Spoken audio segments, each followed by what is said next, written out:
Welcome back to the Real Estate 401k show. I'm your host, Mike Weinstein, alongside Ryan Gerdes. It is story time. And if you've been listening to the podcast very much, every Friday afternoon, we just, talk about recent stories with clients, podcast listeners, and so forth, and just, share their experiences, as well as kind of getting into some of our favorite things about living in the great state of Arizona. So let's start with stories. Ryan, I will let you go first. Okay.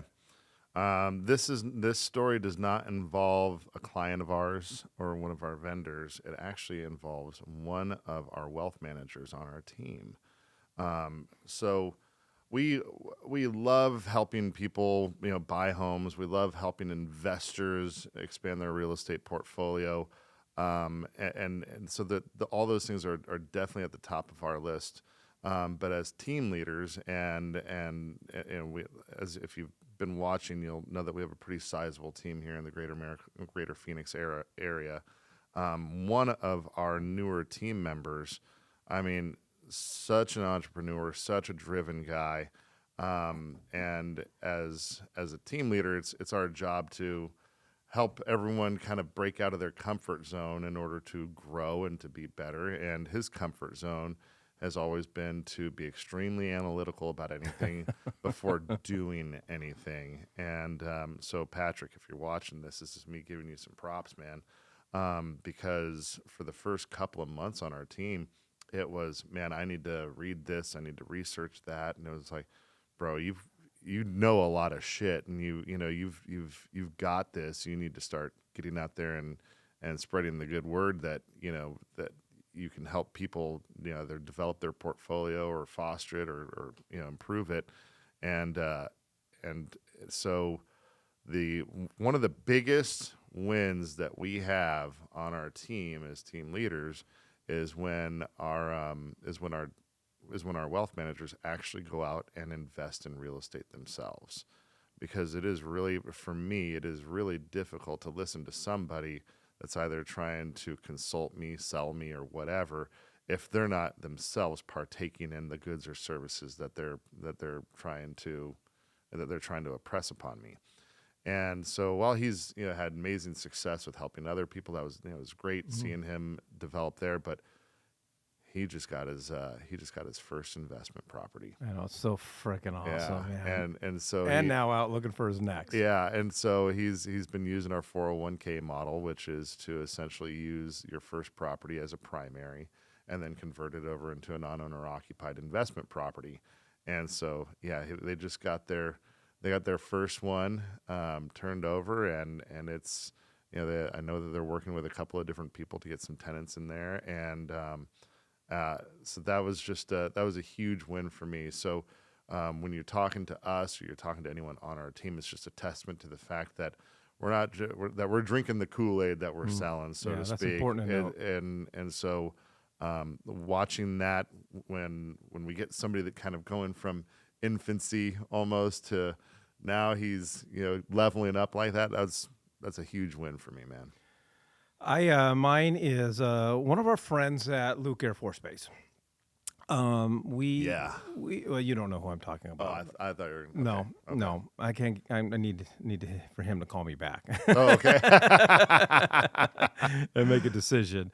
But we have a young family out there that we've known for years, and I have spent years just talking real estate. And at that point, they just had one home, and I take that back. They had one home and they had a rental, and we were just talking about that. We're talking about what to do, because they ended up knowing that they were going to stay in Phoenix. They were never going to get transferred anywhere else.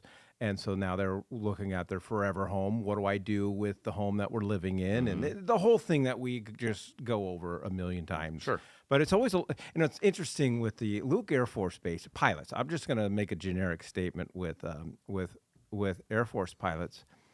They're not only really smart, but they're very well thought out.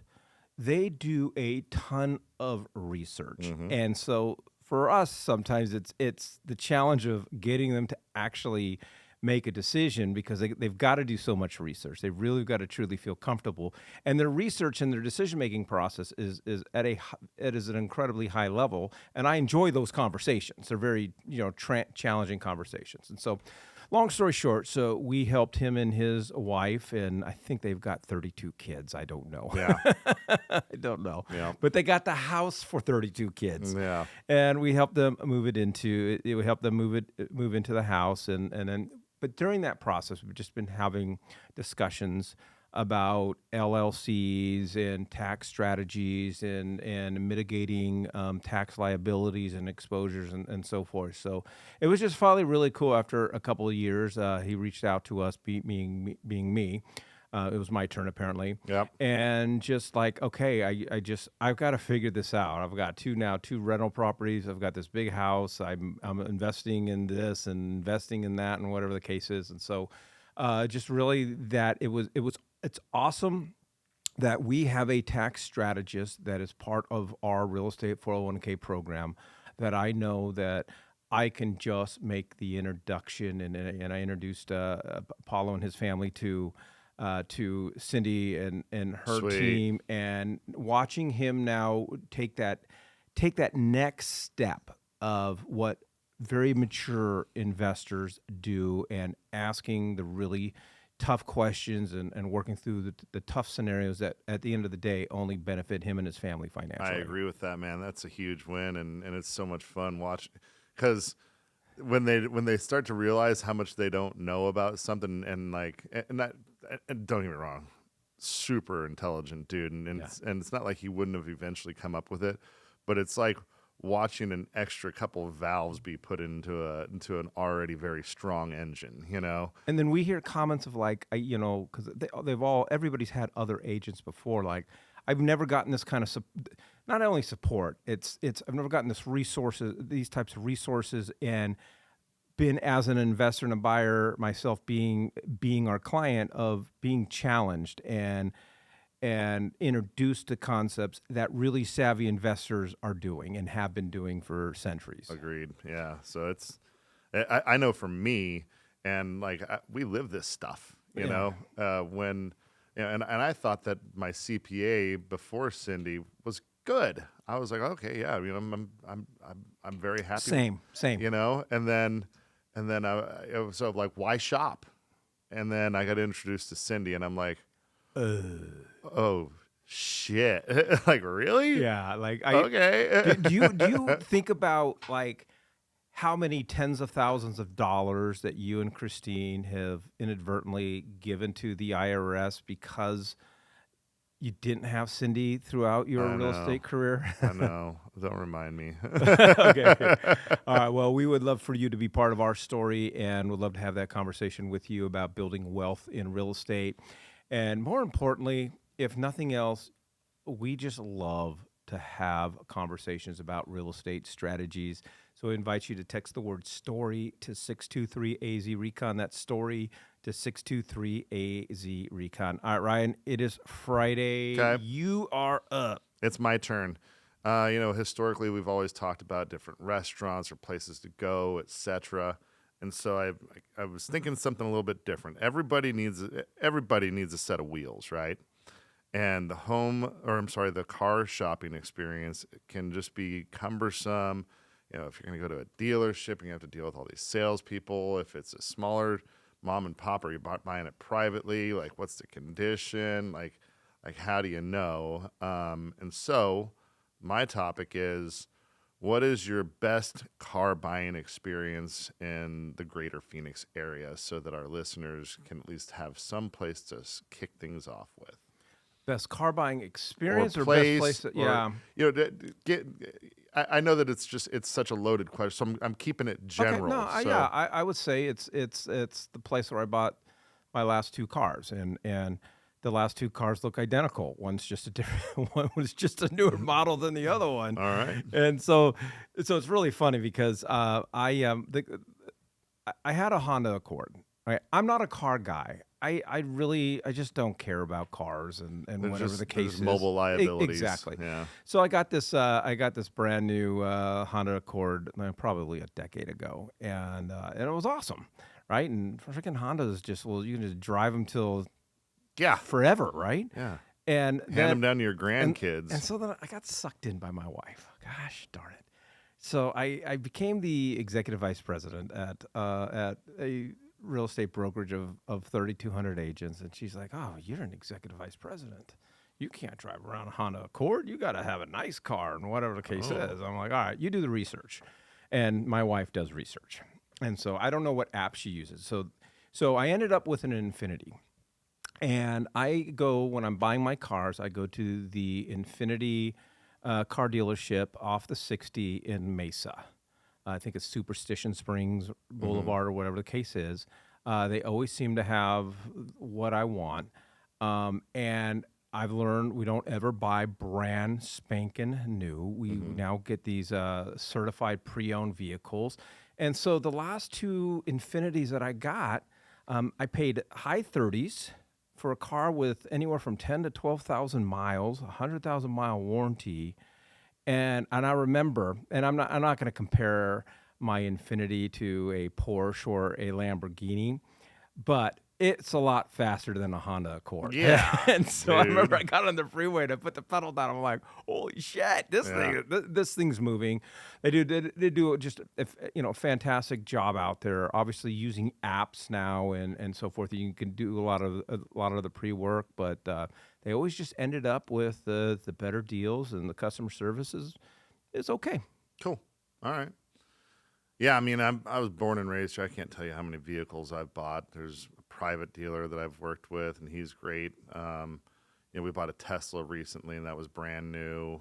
That was easy, but I'm not going to say that it was like such a great experience.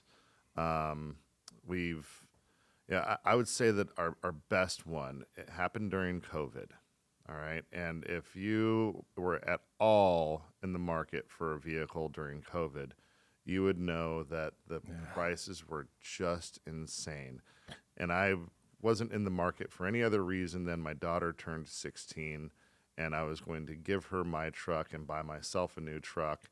And so I figured that would probably be not only the path of least resistance, but it would also be the more economical route. So I have a friend. He works over at Bell Ford, which is right off the I-17 in Bell over in North Phoenix. And I said, hey, look, I know that the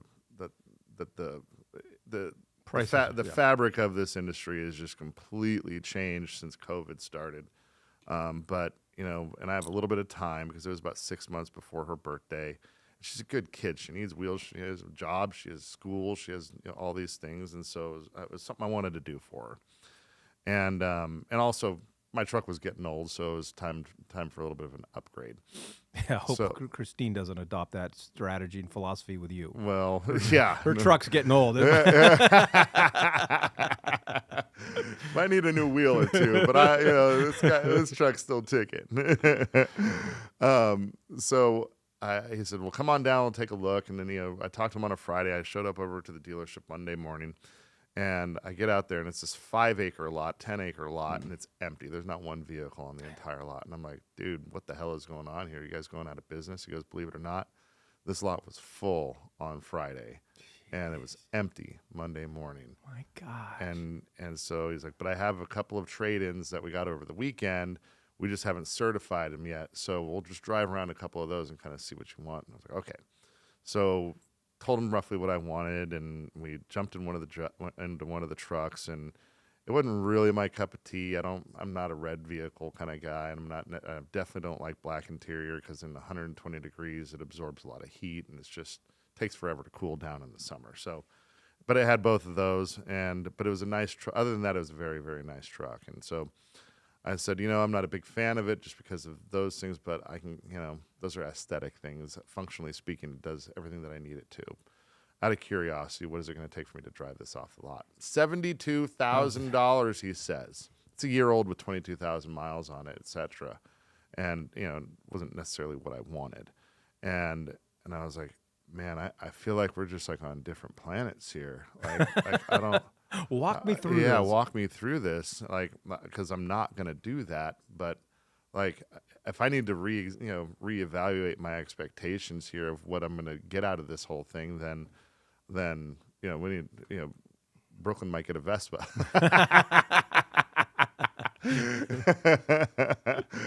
And he said, well, actually, with what's going on right now, have you ever considered building brand new? And I said, well, that sounds even more expensive. Like I'm trying to go in the other direction Right. of where we are. And he's like, well, no, I can do quite a bit for you. So I built almost the same truck, but I upgraded the engine quite a bit. And I got the colors that I wanted, and I added like a workspace in there because I work in my truck constantly.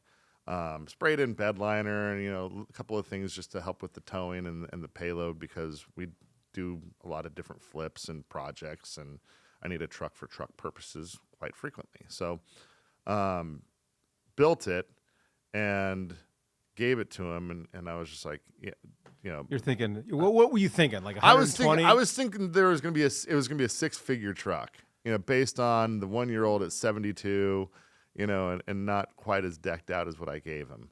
And he was like, yeah, we can probably get this one done for 49. And I was like, are you kidding me? 149? Yeah, yeah. And he's like, no, 49. Like, he's like, I can't guarantee when you'll get it. And that's the thing. You Yeah. just had to wait. Yeah, and I was like, well, I like my truck just fine, and so Brooklyn doesn't turn 16 for another 6 months, so yeah. And he's like, yeah, you'll get it within 6 months. I just can't guarantee when. And I'm like, okay. So signed on the dotted line, and I didn't even have to put down any money at that point. And then he gives me a call 3 months later. Hey, your truck's ready, and it's going to be here in about 2 weeks. And I'm like, you're freaking shitting me. And so I go over there, and I'm picking it up, and I'm talking over to the finance guy. I'm like, I'm of the mindset to just pay cash for vehicles, because I'm already losing money by buying a vehicle. I don't want to lose more on interest. So I'm getting ready to stroke a check over to the dealership, and they go, oh, actually, by the way, right now for new vehicles this month, we're doing 0% financing for 5 years. Obviously you need to get approved. And I was like, run my credit, dude. So they ran it and came back and said, yeah, you're approved. And then they're like, how much money do you want to put down? And I go, you just told me you're giving me free money. I'm taking every last penny. You tell me how much I have to give you. And like, you can give me 0. And I'm like, all right, so be it. Signed, gave me keys. And I was like, that was badass. So that was my best vehicle buying experience. All right, good stuff. Well, we appreciate you tuning in. And again, if you would like to have a discussion with us about investing or building wealth in real estate, or even acquiring your first house and putting yourself on the path to building wealth in real estate, we'd be honored to have that conversation with you. All you got to do is text the word STORY to 623 AZ RECON. That's STORY to 623 AZ RECON.